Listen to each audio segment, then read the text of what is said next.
बीते दिनों भारत के दिग्गज उद्योगपति रतन टाटा का निधन मुंबई के अस्पताल में हो गया था। उसके बाद से उनकी वसीयत का मालिक कौन होगा, इस पर लगातार चर्चा चल रही थी। अब इसका भी डिटेल सामने आ गया है। रतन टाटा के पास टाटा सन्स में 0.83% हिस्सेदारी थी, जिसकी वजह से उनकी कुल संपत्ति लगभग 7900 करोड़ रुपए आंकी गई थी। वहीं अगर टाटा की बाकी संपत्तियों को मिलाकर देखा जाए तो इस समय उनकी टोटल संपत्ति 10,000 करोड़ रुपए से अधिक है। एक रिपोर्ट के अनुसार रतन टाटा ने अपने पीछे एक डिटेल वसीयत छोड़ी थी, जिस पर अमल उनके नज़दीकी लोग करेंगे।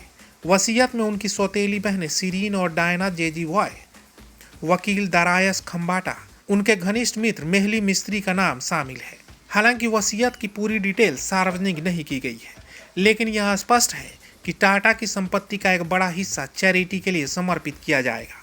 यह रतन टाटा के जीवन के उस परोपकारी दृष्टिकोण का प्रमाण है जिसके लिए वे हमेशा से जाने जाते थे। रतन टाटा ने अपने वसीयत में साफ तौर पर कहा है कि उनके पालतू डॉग टीटो की असीमित देखभाल उनके लंबे समय से रसोइये राजन शॉ करेंगे। बता दें कि टाटा ने अपने पिछले डॉग की मौत के बाद 5 या 6 साल पहले टीटो को गोद लिया था। वसीयत में उनके बटलर सुबैया के लिए भी कुछ धन छोड़ा गया है। इनके साथ टाटा का 3 दशक पुराना रिश्ता था। रतन टाटा विदेश यात्रा के दौरान उनके लिए डिजाइनर कपड़े खरीदते थे।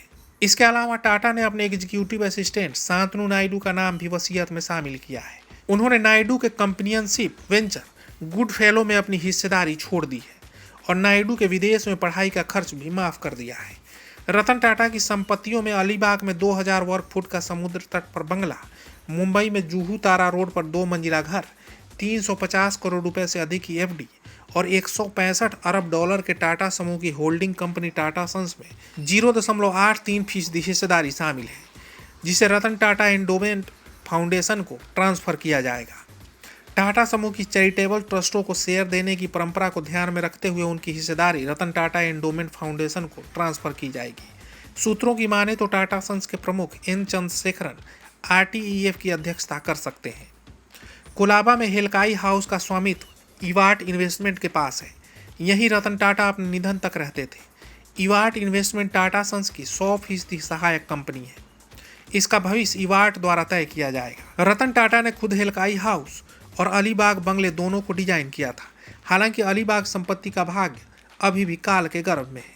वहीं जूहू स्थित यह घर, जो समुद्र तट के सामने है और 1/4 एकड़ के भूखंड पर स्थित है, रतन टाटा और उनके परिवार, भाई जिमी, सौतेले भाई नोएल टाटा और सौतेली माँ सिमोन टाटा को उनके पिता नवल टाटा की मृत्यु के बाद विरासत में मिला था।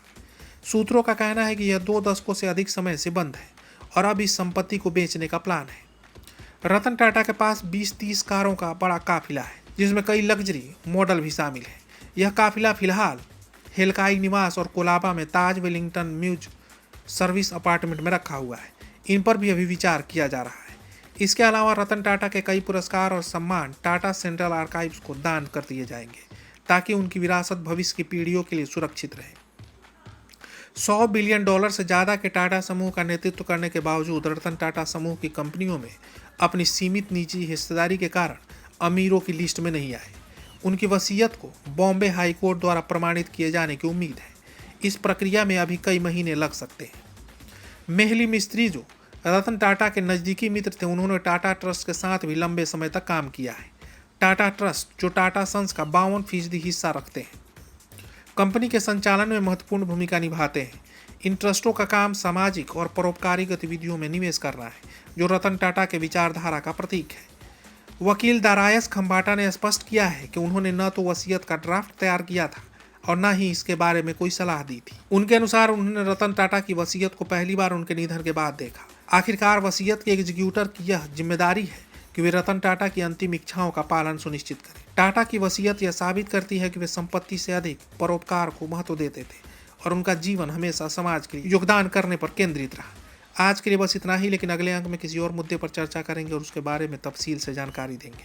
लेकिन अभी तक आपने कलम इंडिया न्यूज़ को सब्सक्राइब नहीं किया है तो कर लीजिए, क्योंकि अपडेट खबरें हम ही आपको देते हैं। परफेक्शन IAS UPSE और BPSC फाउंडेशन क्लासेस के लिए समर्पित संस्थान। यहाँ आपको UPSE selected and interview appeared faculties द्वारा गाइड किया जाता है। Separate batches for Hindi and English medium. 65वीं और 64वीं BPSC एग्जाम में 69 और 107 रिजल्ट्स एवं 66वीं BPSC एग्जाम में 131 रिजल्ट्स हासिल किया है परफेक्शन IAS टीम ने। परफेक्शन IAS, कुमार टार, बोरिंग रोड, पटना।